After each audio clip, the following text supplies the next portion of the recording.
బూడిదన్నా ఇప్పించండి పిల్లోడి ఈ రెండేనయ్యా నాకు ఏదో ఒకటి ఇస్తే నేను పలానా తారీఖున పలానా నేను దానం చేసుకుంటా. అంతకన్నా నాకేం వద్దయ్యా, నేను ఆల్రెడీ కష్టాలు పడి బతికానయ్యా. మనం మే 9 నుంచి ఆ తర్వాత ఎవరెవరి దగ్గరికి వెళ్ళి మనం కంప్లైంట్ చేసినాం, కమిషనర్ సిపి దగ్గర చేసినాము. మా అమ్మాయి వచ్చారండి, నాకు ఫోన్ చేసి మా అబ్బాయిని చంపేస్తున్నారంట కృష్ణలంక పోలీస్ స్టేషన్లో, ఎవరన్నా జర్నలిస్ట్ని తీసుకొని రమ్మని చెప్పారు, అర్జెంటుగా రామా అని అన్నారు. సరే ఆ రోజు సాయంత్రం నేను వెళ్ళాను. వెళ్ళి ఏంటండి సిస్టర్ చెప్పింది, నీ కొడుకుని చంపేస్తాను, నువ్వు దండ రెడీ చేసుకోమన్నారంట. ఎందుకన్నారు, మీరు చంపేస్తాను అన్నారు, దండ రెడీ చేసుకోమన్నారు. అది 9వ తారీఖు కాదండి, తర్వాత వెళ్ళానండి. అయితే బయట అడిగితేనేమో అశోక్ అనే కానిస్టేబుల్ ఉన్నాడమ్మా, ఉన్నాడు పంపిస్తామని చెప్తున్నారు. ఎస్ఐ గారిని అడిగాను, ఎస్ఐ గారు ఏమో పైన ఉన్నాడమ్మా అని చెప్తున్నారు. సిఏ గారి దగ్గరికి వచ్చి అడిగాను, అడిగితే ఆయన సరిగ్గా సమాధానం చెప్పట్లా. ఏంటి వీళ్ళు ఇలా చెప్తున్నారని, నేను ఇంటికి వచ్చేసామా, నువ్వు రా రేపు పొద్దున్న తీసుకొని వెళ్తాను. మళ్ళీ ఈవిని తీసుకొని వెళ్ళాను. 2వ రోజు మళ్ళీ వెళ్ళానండి. ఏంటి వాళ్ళకి తేడాగా ఉన్నారు, సరైన ఆన్సర్ ఇవ్వట్లేదు, అసలు పిల్లోడు ఉన్నాడో లేడో చెప్పట్లేదు. ఈవిడ చూసింది కొట్టడము, అబ్బాయి కేకలు తినటము, ఈ బాబుతో పాటు ఇంకా 4 నా సబ్జెక్టులు ఆ సెల్లో వేయటము, వాళ్ళందరినీ పంపించేశారు మన సబ్జెక్టులకి. కానీ ఈ పిల్లని పెట్టలేదు. వాళ్ళ ముందే ఈయన్ని బాగా కొట్టారు, తలకి దెబ్బ తగిలి కళ్ళు తిరిగి పడిపోయాడు.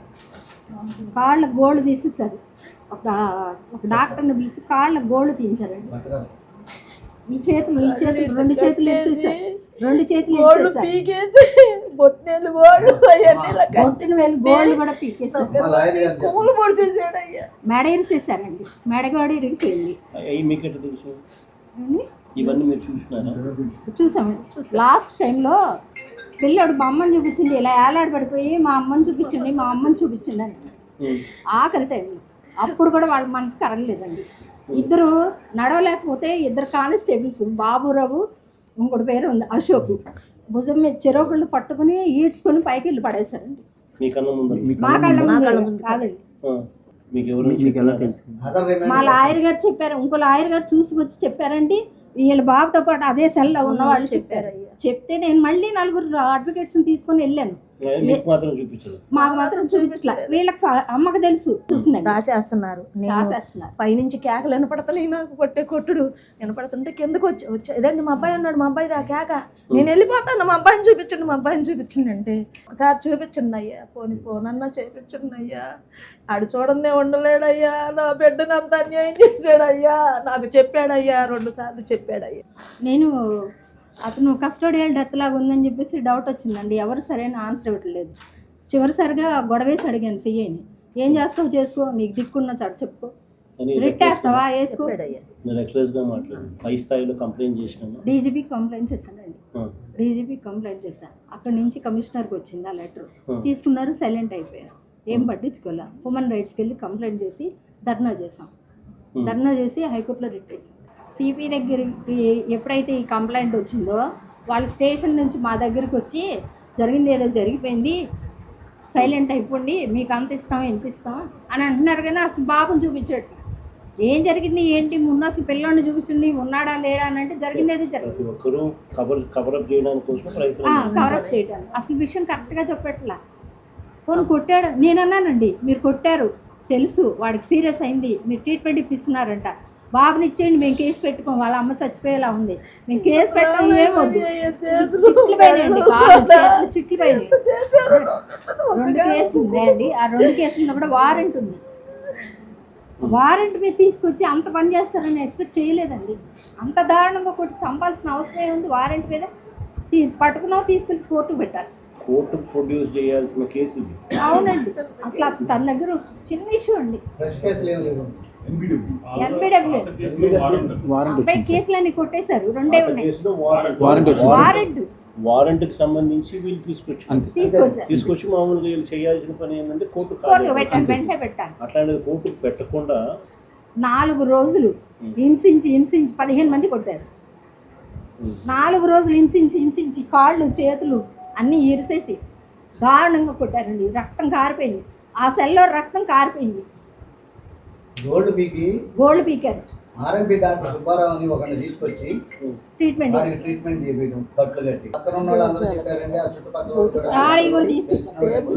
ఆర్ఎంపీ డాక్టర్ వివరాలు అన్నీ తీసుకొచ్చారండి. ఆ 2 కాళ్ళకి ఇంజెక్షన్ చేస్తే 2 కాళ్ళు పడిపోయినాయి. పిల్లడివి 2 కాళ్ళు పడిపోయినాయి. అంటే వీళ్ళు ఫుడ్ పెట్టకుండా కొట్టి తిట్టి ఇంజెక్షన్ చేసినప్పుడు 2 కాళ్ళు పడిపోయినాయి. 2 కాళ్ళు పడిపోతే 2 కానిస్టేబుల్స్ ఈడ్చుకుంటూ తీసుకెళ్ళి పైన ఒక చిన్న రూమ్ ఉంది. ఆ రూమ్లో సార్ వాడు కేకలు అనపడుతుంది నాకు పైనుంచి కేకలు అనపడుతుంది. అమ్మో ఇది నా పిల్లాడు గొంతు. నేను ఎదురుగా ఒకడు ఉంటే తోసేసి నేను గబగబా వచ్చేసాను. నా పిల్లాడమ్మా మీ అబ్బాయి కదరా యువతలకు రాను ముందు అడ్డం నిలిచినారండి. 2 వచ్చి అడ్డం నుంచున్నారు. పైకి వెళ్తుండే ఆ పిల్లోని కొడుతుంటే కేకలు వినిపిస్తున్నాయి.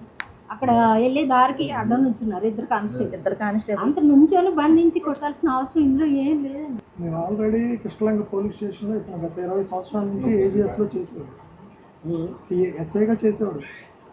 ఈ నాగరాజు అనే అతను ఫస్ట్ నుంచి దూకుడుగా ఉండేవాడు. మా పిల్లోడు ఏదైనా చిన్న చిన్న తప్పులు చేస్తే తీసుకెళ్ళి పడతారు, పోలీసు వాళ్ళు అన్న తర్వాత పెద్దన్న పాత్ర పోషిస్తారనేది ఇది అందరికీ తెలిసిన సాధ్యమే. వీళ్ళందరూ ఫ్రెండ్లీ పోలీస్ అన్నారు కదా. ఈ ఫ్రెండ్లీ పోలీస్ అంటే మనిషిని తీసుకెళ్ళి కొట్టి చంపి శవాన్ని కూడా భస్మం చేసి తీసుకెళ్ళి వాళ్ళే కాల్ చేసి బూడిది కూడా ఇవ్వకుండా వాళ్ళ పరిస్థితి అలా ఉంది. సిఐ నాగరాజ్ది. మేము మామూలుగా వాళ్ళు మా దగ్గరికి ఒక మనిషిని పంపించారు, కానిస్టేబుల్ పంపించినప్పుడు మేము చెప్పాం, మీరు మర్యాదగా మనిషి ఉంటే మనిషిని అప్పు చెప్పండి, లేకపోతే బాడీని అప్పు చెప్పండి. మేమెవరో రోడ్డు పక్కన వాళ్ళలాగా వెనక ముందు ఎవరో లేనట్టుగా ఆడబిడ్డ అలా తిరుగుతుంటే, అయ్యా నేను మీకు తెలుసు కదయ్యా, మా బిడ్డ మీకు తెలుసు కదయ్యా, మా తమ్ముళ్ళు మీకు తెలుసు కదయ్యా, అయ్యా ఒక్కసారి మాట్లాడించండి అయ్యా అన్నప్పుడు మీ హృదయం కలగనప్పుడు మేమెందుకు ఊరుకోవాలి అన్న ఆలోచనతో మేము బయటకు వచ్చాం. బయటకు వచ్చిన తర్వాత మేము ఒకటే అడిగాం. మా దగ్గరికి వచ్చిన కానిస్టేబుల్స్కి వీళ్ళందరికీ మేము ఒకటే చెప్పాం, మర్యాదగా మీరు మనిషిని అప్పు చెప్పండి లేదా బాడీ అప్పు చెప్పండి. ఈ 2 జరగని పక్షంలో మేము ఏం చేయాలన్న దానికి కూడా మేము వెనక ముందు ఏం ఆలోచించాం. మేము 10 మంది ఫ్యామిలీ మెంబర్స్ ఉన్నాం. మేము మిడిల్ క్లాసు. ఇంతకన్నా మిడిల్ క్లాస్ వాళ్ళు ఉంటారు. రోజువారీ రిక్షా తొక్కుకునేవాడు, ఆటో తోలుకునేవాడు, రోజు కూలి పని చేసుకునేవాడు. వాడికి అన్యాయం జరిగితే సపోజ్ ఎవరూ రారు, వాడు ఎక్కడికి వెళ్ళాడు, ఏ స్టేషన్కి వెళ్ళాడు, ఏ కోర్టుకి వెళ్ళాడు, అంతా మ్యానిపులేట్ చేసి వాళ్ళే చేసుకుంటారు. ఇలా ఆల్రెడీ 2 రోజుల క్రితం ఇంకొక అతను చనిపోయాడు, 15 రోజుల క్రితం. ఈరోజు ఈ తల్లి ఏడిసింది, అప్పుడు ఆ తల్లి ఏడిసింది, ఇప్పుడు ఇంకో తల్లి ఏడుస్తుంది, రేపు ఇంకో తల్లి ఏడిసింది. ఇలాంటి ఏడుపు అనేది ఇంకోసారి ఉండకూడదు అనేది మా కోరిక. చనిపోయాడు, అతని పేరు చెప్పి చనిపోయాడు. MRPS మాది ఇప్పుడు తప్పైపోయింది. నన్ను వేటాడి వేస్తున్నారు. గత 3 నెలల నుంచి నన్ను కొడుతూనే ఉన్నారు. నేను ఇంక బతకలేకపోతున్నాను. నా సహకారం కృష్ణాక్షయ్య గారు ఇంక నేను బతకలేను. గులికలు ముందు తాగేస్తున్నారు. నా సహకారం కృష్ణాక్షయ్య గారు. చూడండి అంట, నెట్లెస్ క్రిమినల్ కాకుండా మేమందరం ఊరుకోవాలంట. ఏసీపీ అవుతున్నాడంట, బేరం తీసుకొస్తున్నారండి. చూస్తాం.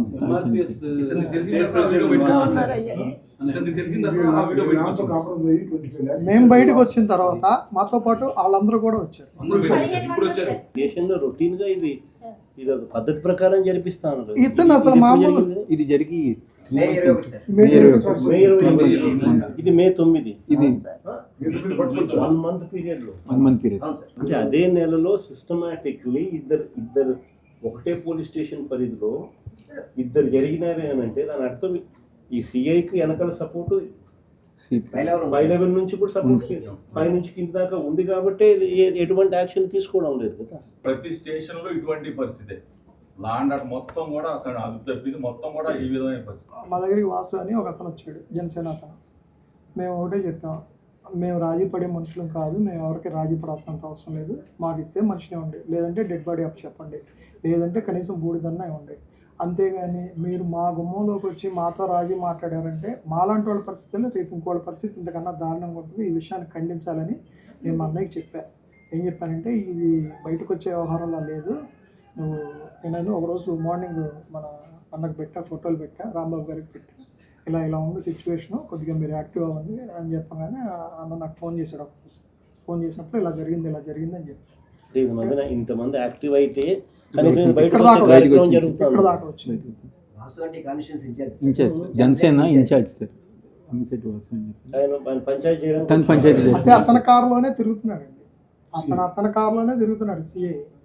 మేము 4-5 సార్లు చెప్పాం కూడా, మీరు మమ్మల్ని ఇబ్బంది పెడతాం కరెక్ట్ కాదు, మా వాళ్ళని ఒప్పిస్తాం, డబ్బులు అంత ఇస్తాం అంటే ఇప్పుడు ఆల్రెడీ ఒక అతను మే 9వ తారీఖు 10వ తారీఖు ఒక అతను చనిపోయాడు, మళ్ళీ ఇది 2. ఇలా ఇంకెంతమంది తల్లిలు ఏడుస్తారన్న ఆలోచనతోనే మేము బయటికి రావడం జరిగింది. మేము బయటకు రాగానే రాంబాబు గారు కానీ విష్ణు గారు కానీ వీళ్ళందరూ కూడా మాకు సపోర్ట్గా వచ్చారు. కాంగ్రెస్ పార్టీలో నర్రా శెట్టి గారు కానీ కొల్మకొండ గారు కానీ అందరూ వచ్చారు, ఆల్ పార్టీస్ అందరూ వచ్చారు, మాకు హెల్ప్గా నుంచున్నారు. అది జరిగింది సార్.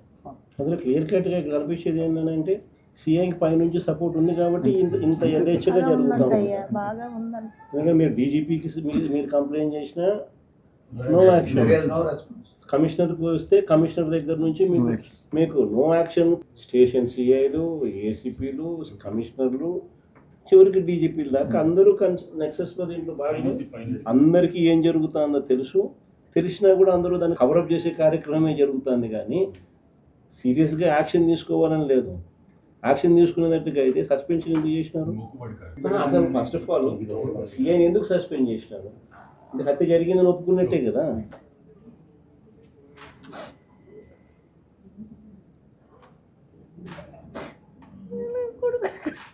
నా కొడుకు ఇది మన హాస్పిటల్ నుంచి వచ్చింది ఫోటో.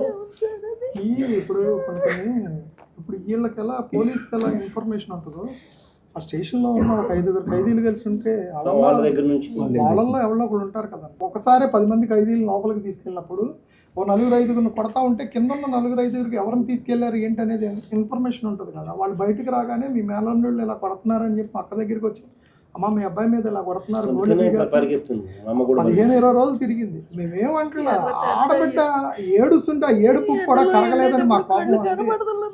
లోపలికి వెళ్ళేటప్పుడు ఎవరైంది తెలవట్లేదు, నన్ను వెళ్ళవట్లేదు, అందరు అడ్డంగా బలలేసి కూర్చున్నారు. చూసారు చంపారని చెప్పింది.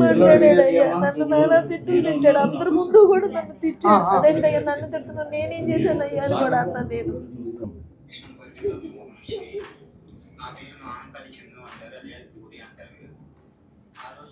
వ్యవసాయ అనే వ్యక్తిని తీసుకొచ్చినప్పుడు అదే రోజు నేను స్టేషన్లో ఉన్నాను. అది వాళ్ళు ఏం చేశారో ఏంటో మొత్తం నాకైతే తెలుసు. అలా అని చెప్పి ఒక తల్లికి జరిగిన కష్టం ఇంకో తల్లికి జరగకూడదని చెప్పి అయితే నేను చెప్తున్నాను. కొద్దిగా అర్థం చేసుకోండి. ఈ వీడియో చేస్తానికి కూడా నాకు భయం వేస్తుంది కానీ చెప్తున్నాను. అతన్ని తీసుకొచ్చి నన్ను లాకప్లో ఉన్నప్పుడు చిత్రహింసలు పెట్టారు, అది నేను చూశాను. నేను బయటకు వచ్చి చెప్దాం అనుకున్నా, చాలాసార్లు నాకు జరిగింది. నేను ఆల్రెడీ జోన్లై కొట్టు దగ్గరికి వెళ్ళి ఎట్లా చేస్తున్నారని చెప్తే లాయర్లు కూడా కొంతమంది తెలిసిన లాయర్లు కూడా పోలీసులకి సపోర్ట్ చేశారు. ఆ రోజు సపోర్ట్ చేయడం వల్ల మేము ఎవరికి ఏం చెప్పుకోలేకపోయాము. అదే గోడ మీద నుంచి దూకి తీసి పడిపోయినా కూడా మనిషిని చూస్తా కూడా మంచి నీళ్ళు పోయకుండా వెళ్ళిపోయారు. ఆ వ్యక్తిని వాళ్ళు ఏ విధంగా అయితే ఎక్కడి నుంచో తీసుకొచ్చి చిత్రం